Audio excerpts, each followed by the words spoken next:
एक समय की बात है, लेखक के एक परिचित बहुत कठिन परिस्थिति में फंसे। वे लेखक से आर्थिक सहायता मांगने आए। लेखक के पास पैसे थे, पर वे मन में सोचने लगे कि अगर मैंने इन्हें पैसे दिए तो शायद ये लौटाएंगे नहीं। वे दान देने से पीछे हट गए और किसी न किसी बहाने से टाल दिया। बाद में जब लेखक स्वयं ऐसे ही संकट में पड़े तो उन्हें भी पैसे की जरूरत हुई। वे अपने किसी मित्र के पास गए और वही व्यवहार उन्हें भी सहना पड़ा जो उन्होंने किसी और के साथ किया था। ये घटना उनके जीवन में एक आत्मजागृति का कारण बनी। उन्होंने महसूस किया कि हम दूसरों के दोषों को देखकर उन्हें कोसते हैं, पर वही दोष हमारे भीतर भी छिपे रहते हैं। लेखक का अंतर्मन उन्हें धिक्कारने लगा। उन्होंने महसूस किया कि मनुष्य की असली पहचान उसकी सुविधा के समय नहीं, बल्कि कठिन समय में उसके आचरण से होती है। उन्होंने सोचा, मैं दूसरों को निष्ठुर, स्वार्थी कहता रहा, पर जब मौका आया तो मैंने भी वही किया। अब मुझे दूसरों पर दोष लगाने का कोई अधिकार नहीं। इस आत्मस्वीकृति ने उन्हें भीतर से झकझोर दिया।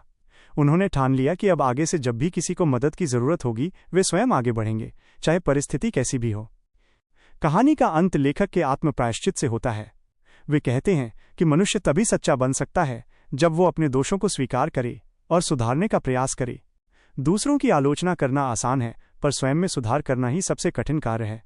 कहानी का संदेश: आत्मचिंतन ही सच्चे सुधार की पहली सीढ़ी है। मनुष्य को दूसरों की आलोचना करने से पहले अपने भीतर झांकना चाहिए। सच्चाई और नैतिकता की पहचान कठिन समय में ही होती है। अनुभव ही सबसे बड़ा शिक्षक है, और जब तक हम खुद नहीं गिरते तब तक उठना नहीं सीखते।